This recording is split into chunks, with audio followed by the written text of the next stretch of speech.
What's up, everybody? My name is Alex. We are here for episode 7 with Esteban, my boy. We are here in season 2. Before I get to Esteban, just want to say we have the whole family here. Hey, I show the whole crowd in here. Show the whole everybody in here. Hey! We out here in elementary school. We out here having fun. We're actually eating Esteban's meals too. You got chicken Alfredo, and then for dessert, you got blueberry peach cobbler. There you go. All right. Well, Esteban, before we start the show, just introduce yourself, tell the little audience about yourself and what you do. Well, my name is Esteban Ortega. I've been coming to the Illinois Media School since July 1st. Before then, I've haven't worked in about 6 months, so I've been basically sitting at home and, well, I mean, refining my craft, I guess, in a sense you can say. First of all, really good. I would say Thank you. Really good. But Esteban, man, you told us you were doing a lot of cooking. You do food. You know, you were nice enough to bring us all food, and I'm kind of happy because I get to see family here, right? Shout out Ganetta and Breon, Joshua, everyone here that are watching the show. As long as it's with the students. But man, it's so amazing to see that you brought us food and it just like shows the love that you have. But talk about you for a second, right? How are you doing? How's everything? How you feeling?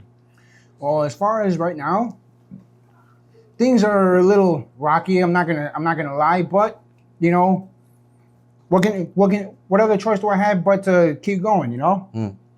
And thankfully here, like, with the support of my students and yourself and all the other instructors, man, there's a reason why I feel like there's a reason why I'm here, and the same reason why I'm here is like the only real way I can say thank you is No, of course. No, we always seen you, we always talk to you, and I always sense a little bit of like doubt, but in reality you're a star, man. Look at this. You got us all food. You brought us all smiles. But we always talk to Esteban. Esteban is a real good guy. And, thankfully he came up here with food. And we just want to talk for an hour about you guys. Also, this is episode 7 of season 2. And we just want to say thank you guys for watching. Thank you guys for tuning in.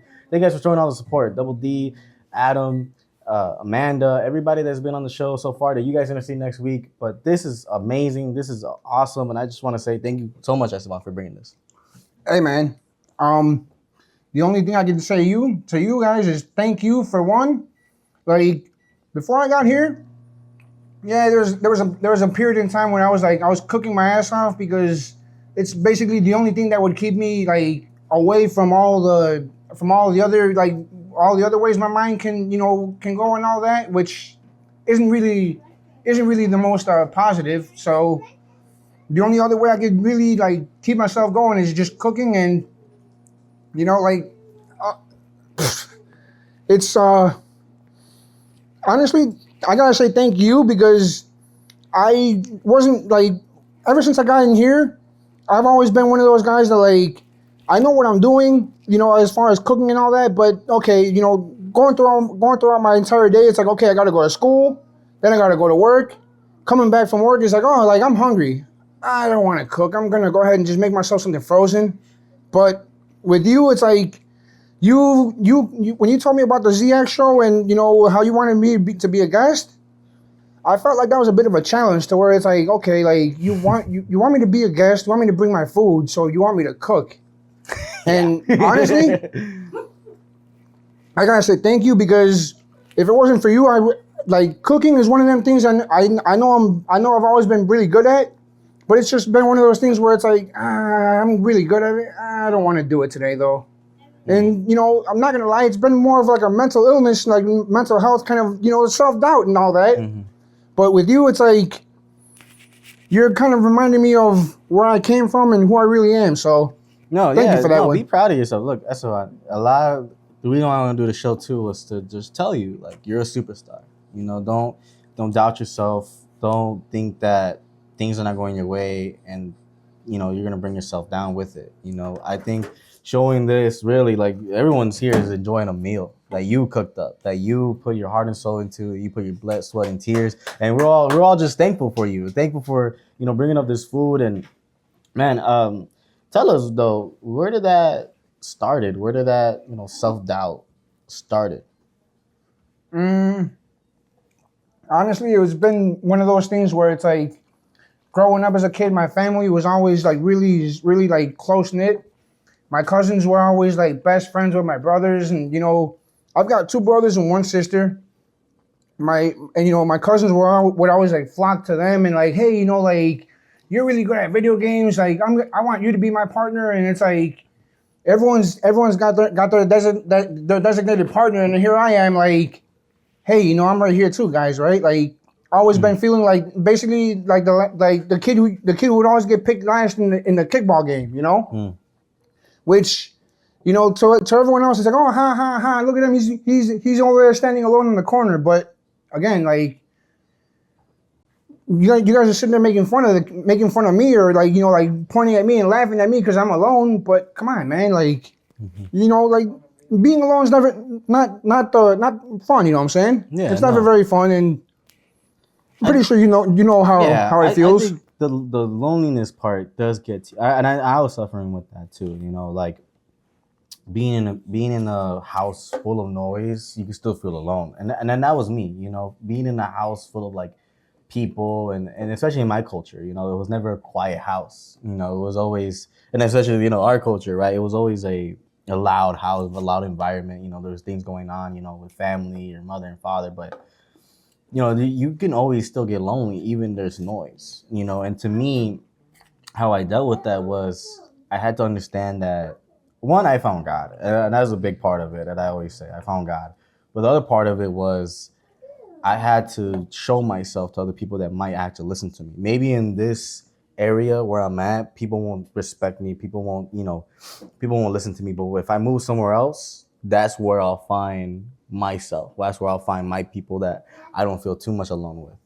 And how has moving, to the school, how does that help you now dealing with that? Honestly, it's just been like it's been a challenge. Like every week, every block, you guys are issuing like new assignments, new challenges, and it's like basically you guys are pushing us to pushing us outside of our comfort zone. With me, I've always been one to like grab my comfort zone, wrap it around me, and say no one's gonna take me away from here. But the way you guys have done it, like IMS doesn't even feel like school. Like I'm so stuck on the whole like high school and grade school like times and days where like I turn in an assignment and I'm waiting for like a letter grade, like okay, like you got 100% like A+, here you go. And I'm like, okay, cool, now I know I passed. But when we turn in assignments and you guys just say, okay, cool, I'll look at it later.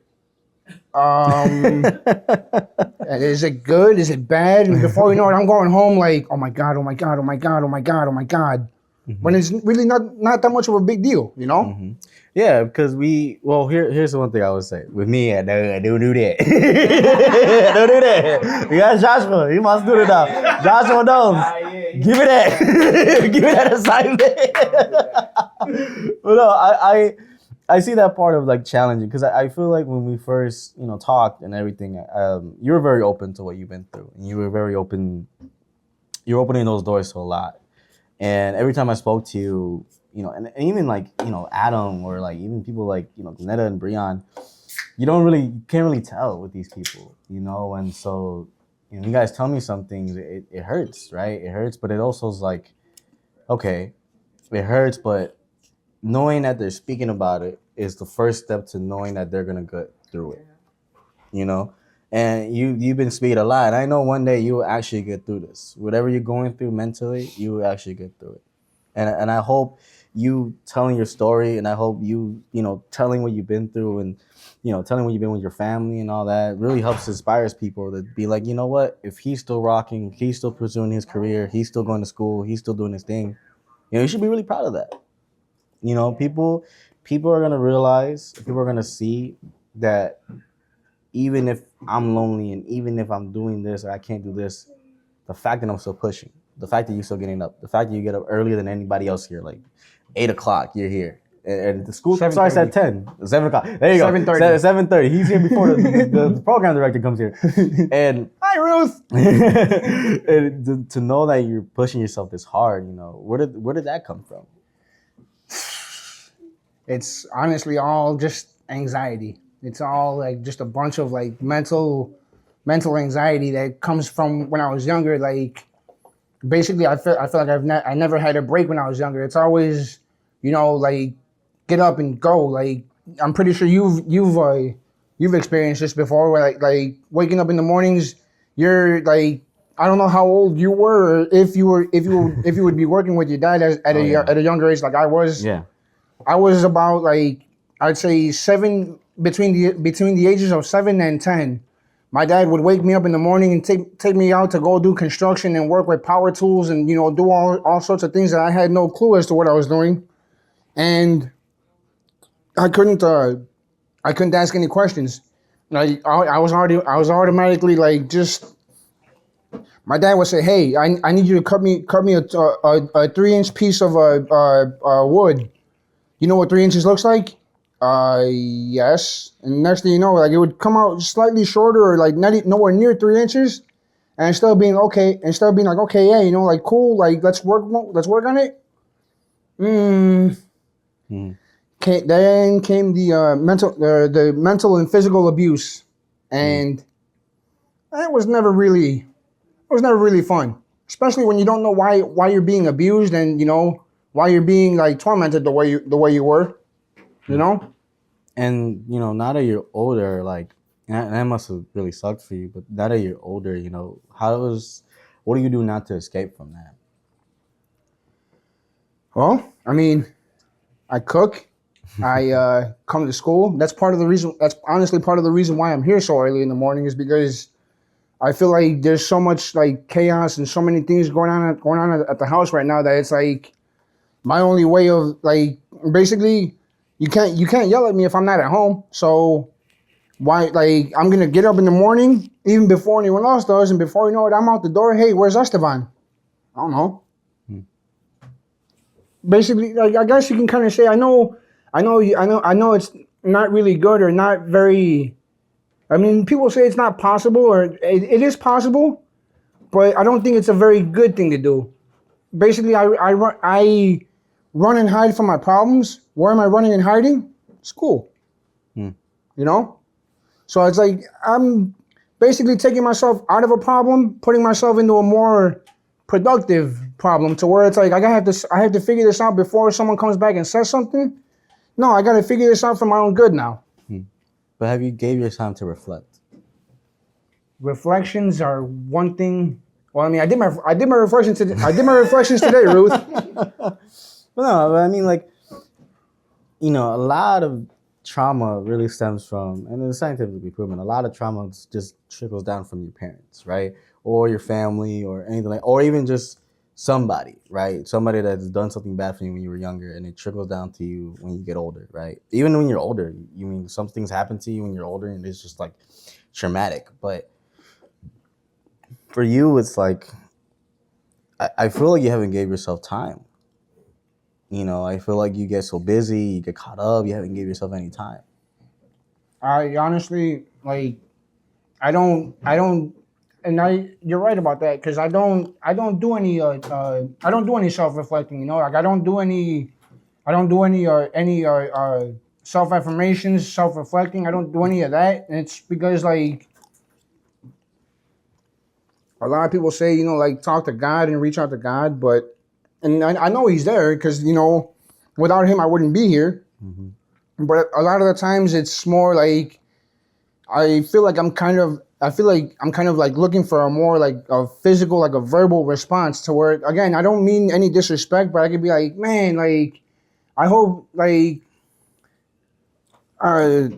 it's just hard to explain, because like, people say talk to God, you know what I'm saying, right? And God hears us in His own ways, and like He does His own things for specific reasons. But with me, it's like I feel like I've sat there multiple times at night, talking to myself, like, God, why did you do this to me? And sure enough, it's like I'm expecting a physical answer, and like the fact that no one's answering me, I'm like, leaves me right there, like still questioning myself, like, huh. Like I just think more and more and more into it, and I just end up thinking myself into a hole, and before you know it, I'm sitting there feeling even worse about myself than I did even before I started thinking about anything. Hmm. Well, I believe this is a response, to that is, you know, sometimes when we look for physical answers, we have to just look in ourselves. We have to be, and I told this a lot of time. Like, we have to be responsible for our own happiness, for our own joy, for our own even trauma. A lot of times, like people go to therapy because they ask for that physical, like, yo, I need someone to actually talk to me and like actually give me back. The only thing that therapy is doing is rewiring your brain to realize and understand your trauma, not to get over it, but to basically rewire your brain into understanding that trauma and getting over the trauma, not Acceptance. accepting, right? But for you, it's like, well, here's the thing. That's what I told Adam too. Was, you know, you are loved beyond measures from everyone here that watches the show, from everyone here that's on the show right here. You're loved. Remember that. Remember when you're there and you're thinking about all these bad things. Remember that you are loved. Should be enough for you to understand that. Hey, maybe my life is like this, and maybe my life is this shitty, but realize that, you know, at the end of the day, you are loved. You're in a better place now than you were back then. You have a better support system than you have now than you have back then. And then this is not just, I'm not calling anybody out, but you got me, you got Joshua, you got Adam, you got Mona, you got new people right. You got Breon, you got Antonio, you got Ace. It's like, remember that you have a support group. Remember that you have people. Remember that no matter what you went through, that's in the past. That can't affect you no more. It can't bite you no more. And even if that past is living in your own house, just remember that, one, there's ways to get over it. There's ways to get around that. And don't let whatever's in your house affect you when you're here, or affect you right here. And more enough, first of all, you have a big heart. Okay? You have a big heart. I've seen it. We all seen it. You have a big heart. Act on it. Don't hide it. Don't say, "Oh, I'm sorry." No. We're all here for a reason. We all here want you to succeed. You know what it is with me on that aspect? Mm. I feel like I'm all like I said, I feel like I wrap myself in my comfort zone and like refuse to And get I out. get that. And you know what? I get that. Some people, like, they do this a lot. They wrap themselves so that they won't have to confront their own problems. But when they're happening, you get more problems. It's like this. If this is the bridge to the water, right? And if you stop, there's nothing going on. So when you stop and the water is here and there's nothing coming out, that's it. Unless you open up that gate and let the water go into the ocean, into your spirit, into your love, into your heart, into all that, that's when you accept yourself. I told this to many people. If you are drowning, appreciate it, because at least you know that there's a surface. You're not gonna be in this dark ocean for that long. You have to realize that when you realize that you're panicking, kick your feet. Kick your feet, kick your feet, kick your feet. Because when you panic, what happens in the ocean? You start moving your arms, you start sinking more. But if you just remember, all right, I just gotta start kicking my feet. Kicking my feet, kicking my feet, kicking my feet. And move my arms. It's just a matter of, like easing up and just, you're in the water, just swim to the surface. Exactly. So I would tell you, after this episode we'll talk more, but ease up. Ease up. Know that you don't have to be in your little bubble no more. You can express yourself. You can be yourself. That's one thing I've always. That's kind of the reason why I put myself in my little bubble, is because ever since I was younger, I would express myself, and I would be myself around the people around my immediate family, and sure enough, like they would look at me like, this kid's weird, like this kid's. And I get what that. the heck's wrong with them? I understand that. I had the same thing, because when I was growing up, that was me. They were like, "Oh, he's a weirdo. Oh, why is he always walking around with a camera? Oh, why is he always? He only play games. He doesn't even do nothing else." I had to accept that my family, or that side of that family, don't have my blessings, because they can't be weird themselves. They can't be themselves either way, because they grew up knowing that they have to be a certain way. While I'm over here like, you know what? I'm gonna break that. honestly, and that's another reason why I tell this to my mom and I tell this to my brothers and literally everybody. Like, this is gonna sound a little like this is like I'm not gonna sugarcoat it. This is gonna sound a little messed up, but I look at my immediate friends as more family than my And immediate that's all you blood need. family. And that's all you need. I tell people this: your friend who you call yourself a brother is more of a brother than he'll ever be with your real family. Mm-hmm. I have friends that I call brothers. I have friends that I call my family because they gave me the love that I didn't have. They gave me the respect I didn't have. They gave me the love that I have. Even like doing the show, part of me doesn't feel alone anymore because I have all these guys here. Like there could be an instance like earlier before this episode, there could be an incident where you know a lot can be thrown at you. And it could be a bad person or a bad spirit or whatever can just come at you, make you feel some type of way. But at the end of the day, if you have that support system that knows you, that actually knows you, that actually respects you, that actually like cares about you, you know, there's no falling back. You know, these guys will have it. These guys are laughing, but because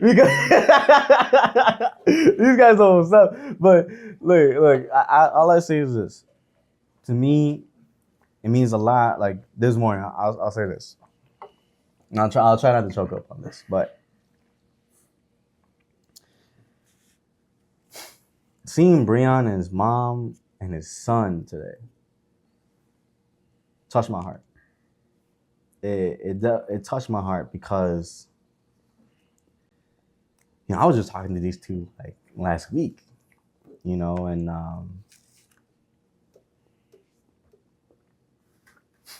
to see them together, to see that love, to see that family, and I come in there and I hug her and I feel so much joy is because I feel like I was in their family without even them bringing me in. But I felt like that was my family right there. Like I gave them a tight hug. I gave Lennon a tight hug. I gave his son a high five because to see family, to see that support, really brought a smile to my face. God. You like your food? I do. But, oh my God. And then to see that you brought your food here, to see that the whole crew is here, to see that everyone else is here, like it's awesome. I really appreciate that. Actually, it is incredible. So just know that you're loved, Esteban. You everyone that's watching, they know that you're loved, and they're loved by us. They love by anybody else. You're loved. Starting today, tell yourself in the mirror, like I'm okay, and I'm gonna get better. Because at the end of the day, you deserve that. Someone shouldn't be going through that much problems and not deserve any happiness. You deserve happiness. You deserve to be loved. Even if you say, "Oh, I can't because I'm this, I'm that. I don't deserve it." You do deserve it. Honestly, dude, like I'll give it to you guys. I'll give it to you like this. Like me, I've always loved cooking since I was younger. But it's always been a thing with me where it's like I don't like cooking for anyone else because for some odd reason I feel like this just goes back to when I was younger again. Like the same thing people will do when I was younger is the same thing people will do like in these days. Like I make food. Sure enough, like I was kind of hesitant on bringing food in because I was half expecting, and I know you guys here probably wouldn't do this, but there's a number of different people, like not here in this campus, but like just out there in the world. Like I've given people my food before, and they've just like they've been really unappreciative. They like really picky, really. Oh well, you could have done this better. You could have done that better. You could have done this or that. Like, dude, like I'm not asking you for that. Like I just wanted to like like you said you wanted to see you wanted to see my food. There, I'm cooking for you. You don't like it? Cool. Now I'm not gonna do anything for you ever again. Oh, dude, I don't need that. I don't need that negativity. Like that's why I've never really like bothered to try to do anything for anyone else. But seeing you guys here, how I brought in my food, and then you guys just immediately flocked to the table like it's Thanksgiving again, and I'm like, like this feels weird. Like it feels good though, because No, we was all like, give me that.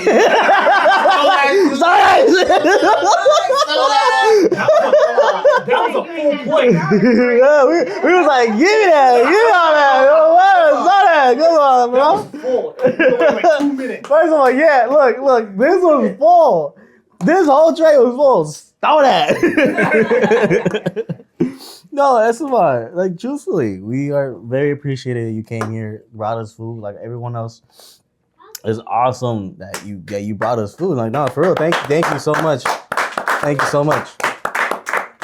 But no, I would say, let this be a lesson taught to yourself, like a full circle back moment where, all right, my family or whoever said this, this is where I'm trash. You have your family here that says, hey, brother, thank you. make me more. Make me more, exactly. Make me more. We have it part 2. Let him cook. Let them cook, exactly. So, I mean, how you feeling right now? Honestly, the only way, like, you mentioned part 2 right now, and like with as good as you guys, like with the warm reception I've gotten with my food here, I can honestly only do one thing. You Cooking some more, exactly. Cooking some more. there'll be more on the part 2. But speaking of the part 2, I kind of wanted to do a little thing. I just want to do a whole kickoff. I don't know. No, okay. You may not have accepted my challenge. Alex's wife. Let's go. She gonna kill you. Let's do it. Look, if I'm a judge, I'm sorry, Esteban. Look, if I'm gonna be a judge, listen, if you're making me judge, I'm sorry, Esteban. You get 0. You're gonna get in trouble, Alex. The X Show cook-off. The ZX Show cookout coming real soon. No, man, like for real, like this is, and so what is it like? Man, and I saw you go on live, and you were cooking, and when you mentioned like, yo, that brought something to me, I saw it. You went on live right away, started cooking some Reese's, like brownies, and all this other stuff, like. That was a warm up. Now that you got this beast going, like, what are we gonna see from you? What are you thinking about now? Honestly, I'm thinking about actually pursuing the idea behind my podcast that you guys the IMS here as a whole kind of just like here, like just do it. I'm thinking about actually going through with it. Like I got the green light. I just haven't been working on it because of a number of different things that I've got going on in the background. My mother's situation, like she's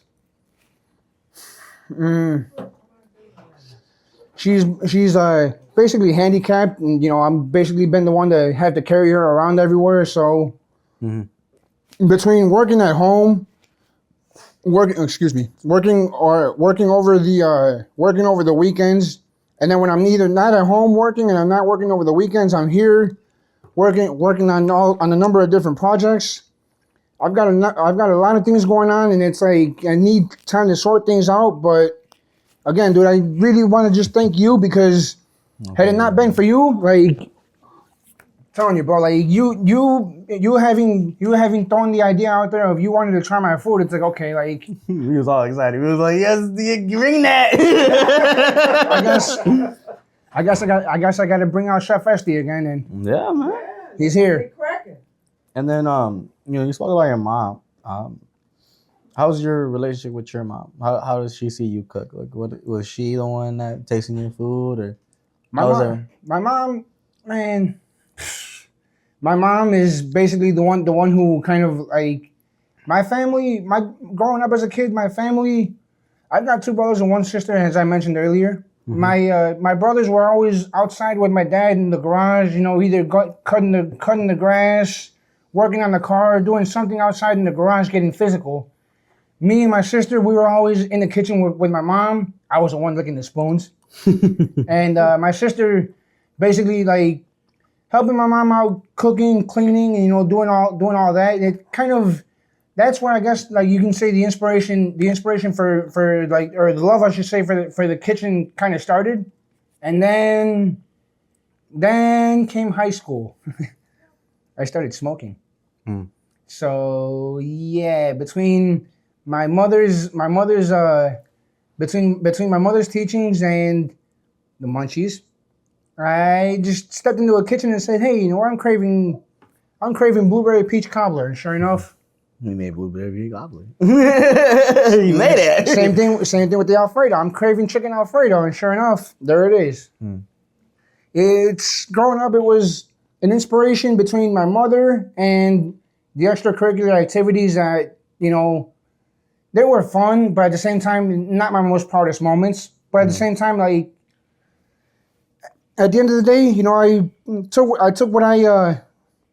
what I kind of like I took what I started and kind of like pushed forward on it and kind of like pursued it more. And now I'm a cook, I guess you can kind of say. No, you're a cook. No, definitely a cook. You're definitely a cook. And no, and thank you, Mama Esteban. Thank you so much for teaching him. But how did if you're more open about this, was she always handicapped, or was it just it started recently, or Just recently started. and how did that affect you in the kitchen? Were you now cooking more for her, or was it like she was still helping out, or how was that like? Honestly, it's I don't know because like my mom, especially as of lately. I'm sorry, I had food in my mouth. No, you're good. No, we eating. This is they gotta wait. My mother, on the other hand, like she's definitely something. Like she just recently became handicapped, like due to I don't know how this could happen, but like I guess some mosquito bit her that was carrying like a virus of some sort, and that virus just like basically paralyzed her legs because my mom is 70 forgive me, my mom is I would say about around 70 years old, so she's always been she had me when she was 30, when she was my age roughly. So man, like my mom is just she's a warrior. Yeah. I can't really, man, talking about my mom. It's all right. Damn, man. I don't even like, man. My mom, man, like, I don't know what other way to describe her other than her just strong, because she carried me like 30 like as far as I am now, and then came the time when she became handicapped, and now that she's handicapped, she's basically the one that like call on us and like have us do everything for her, which it can get a little overwhelming because of the fact that, like I said, it feels like I haven't stopped working. Like there's days when I wake up and, mind you, I've told you guys, I told everybody here, I've always been one of those guys to like wake up and like the minute that I wake up, I'm not stretching, I'm not wiping the sleep out of my eyes. It's just one of those wake up, okay, grab your shoes, grab your bag, go. Like I'm always on the go. And now with my mom's situation, it's just always been one of those things where it's like, man, like I'm tired. Like I'm getting home from school. My mom needs to go to the bathroom, so I got to pick her up off the couch, put her in a wheelchair, pull her into the bathroom. I have to prop her up against myself. Mind you, she's 230 pounds. I'm only 180, so that weight difference is like significant. So I have to basically pick her up, pull her pants down, sit her on the toilet. Sorry about that. And it's just Man, it's a lot. You know, like it feels like a never ending job, and especially as of lately, like it's gotten a little harder for me to get up and get around and do things for myself. Mhm. But I mean, perseverance is key, right? Yeah, no, for sure. And wow, a strong woman too. I appreciate you taking care of your mom because a lot of times, it's hard. You know what I mean, especially with that. You know, man, when my grandma had cancer, we had to take care of the house. We had to cook. My aunts had to like took take care of everything, and I would never forget this one moment where I helped my grandma get to the bathroom, and I was about like 13 years old, and I didn't. Nor was I strong enough, but I was trying my best, and I finally got to the bathroom, and I realized in that moment where you know that one thing that I did for her, she was doing for me for 13 years. Wiping your bottom. Up in your bottom, or actually taking care of you. That one just effort to like put her in the bathroom, help her out, feed her. That what she was doing since I was born. So imagine now the reverse where like I'm taking care of her, like I'm taking care of this woman, and sometimes we don't look at it like that, but in reality, the whole the my in my opinion, my full circle of life is when I help my mom out. Because when I helped my mom out, that's how I knew that one, I made it. I made it to adulthood. My mom took care of me. My mom did a great job. Now I'm taking care of her. You see, with that one now, like on that topic, I can say this: like my mom, thankfully, my mom's always been there for me. My dad, he could. It's we had a Mhm. bit of a rocky relationship when he was here, Mm-hmm. but nonetheless, like he was here he was there when it mattered most. But again, going back to my mom though, her and her current situation, like, and again, I have you to thank for that one because you put things in perspective for me where it's like, hey, like my mom cleaned me up. My mom basically took care of me, and she basically made me who I am. And here I am, like I get home from work or school, and I'm tired, and she's like, "Oh, I need to go to the bathroom." And me and my brother, we do this a lot, which is bad. Like we look at each other like he gets home from work.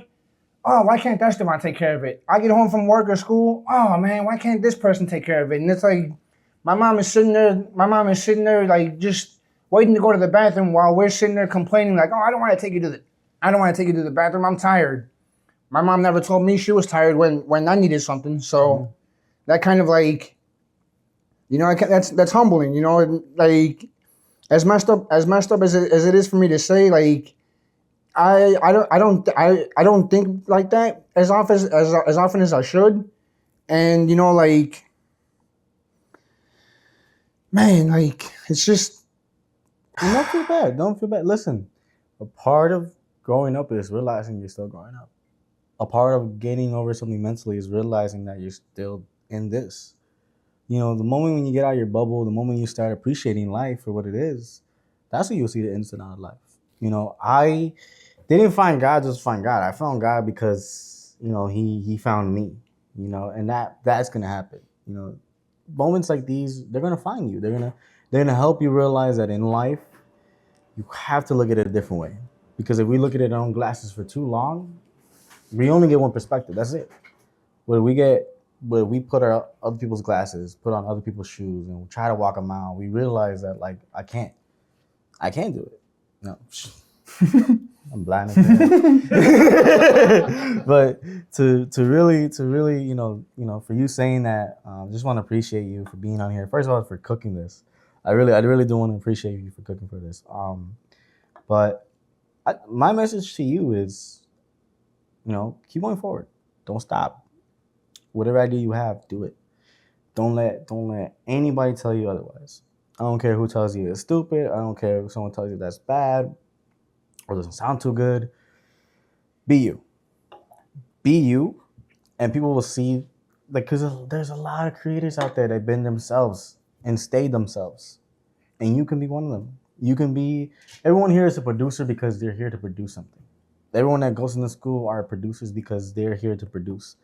Produce something, man. Show when I leave or when I die eventually, and God forbid when I die, But when I die, I know this show's gonna stay here.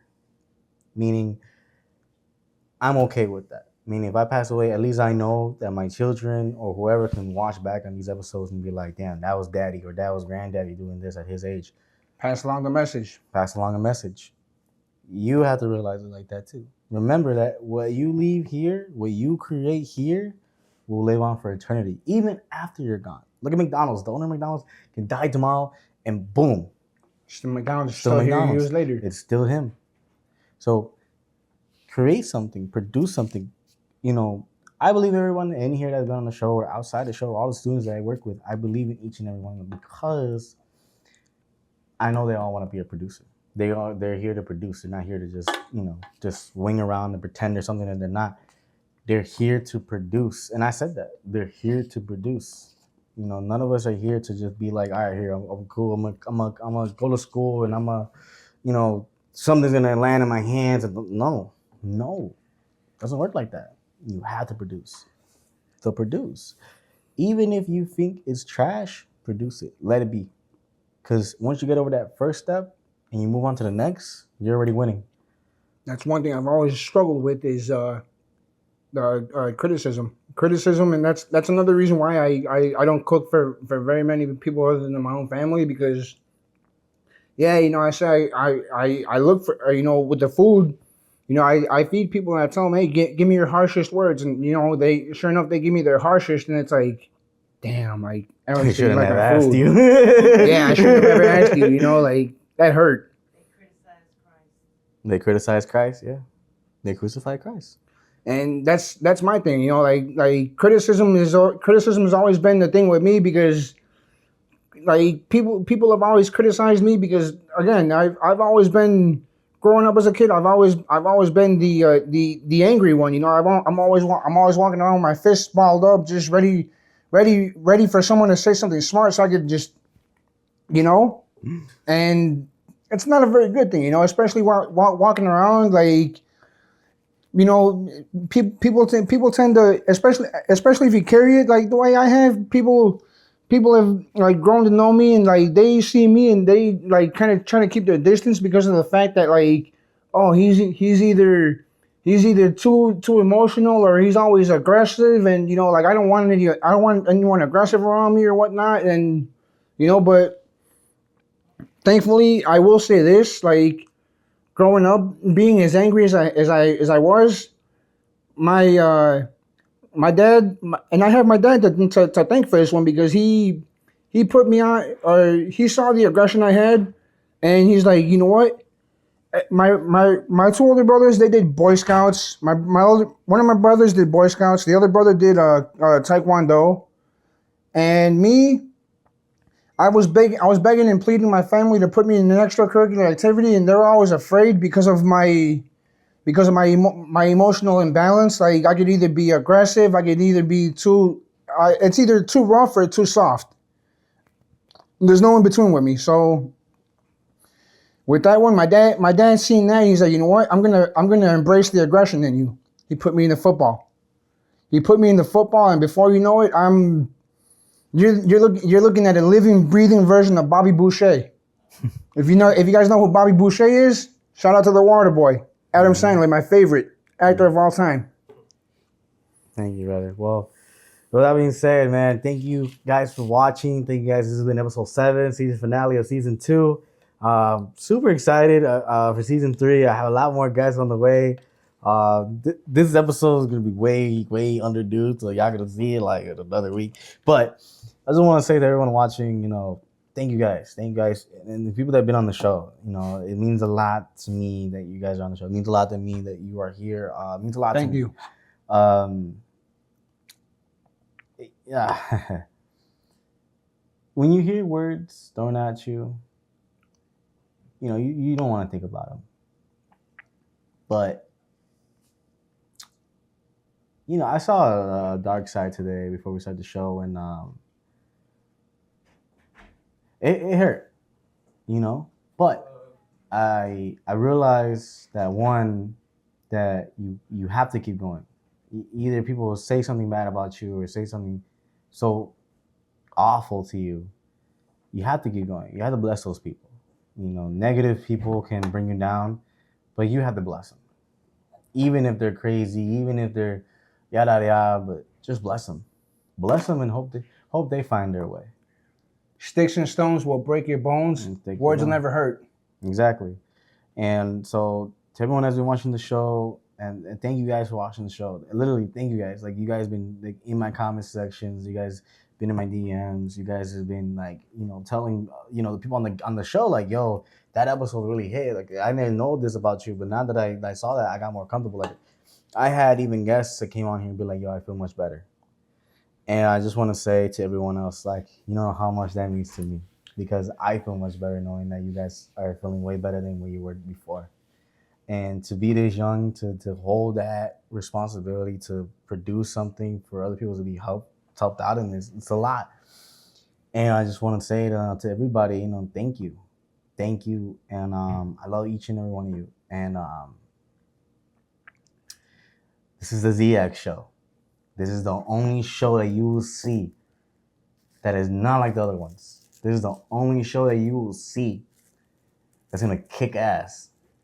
And it's gonna take names, but it's gonna be bigger than your ass. But I just want to say to everyone watching the ZX show, this is a safe place where people just talk, people just express themselves, no matter what they're going through, how open they are. We had Double D, who was like super open about his struggles and his past. We had, a mother and son story that was told in both perspectives. It's a lot in the ZX show. But we want to say thank you guys for watching. Shout out to everyone in the crew here. Shout out to Joshua. Shout out to Adam. Adam, get in the damn camera. Adam, you're right there. Go over there. Come here. Adam's right there. Joshua's right there. Tone's right there. But these two right here, Adam and Joshua are my guys. These are always going to be my guys. Thank you guys for always being on the show. I appreciate you guys. Without that, keep that camera on there. Hey. Without that further ado, you've been watching the ZX show. This is episode 7, season 2. Thank you guys for watching. See you guys later. Bye.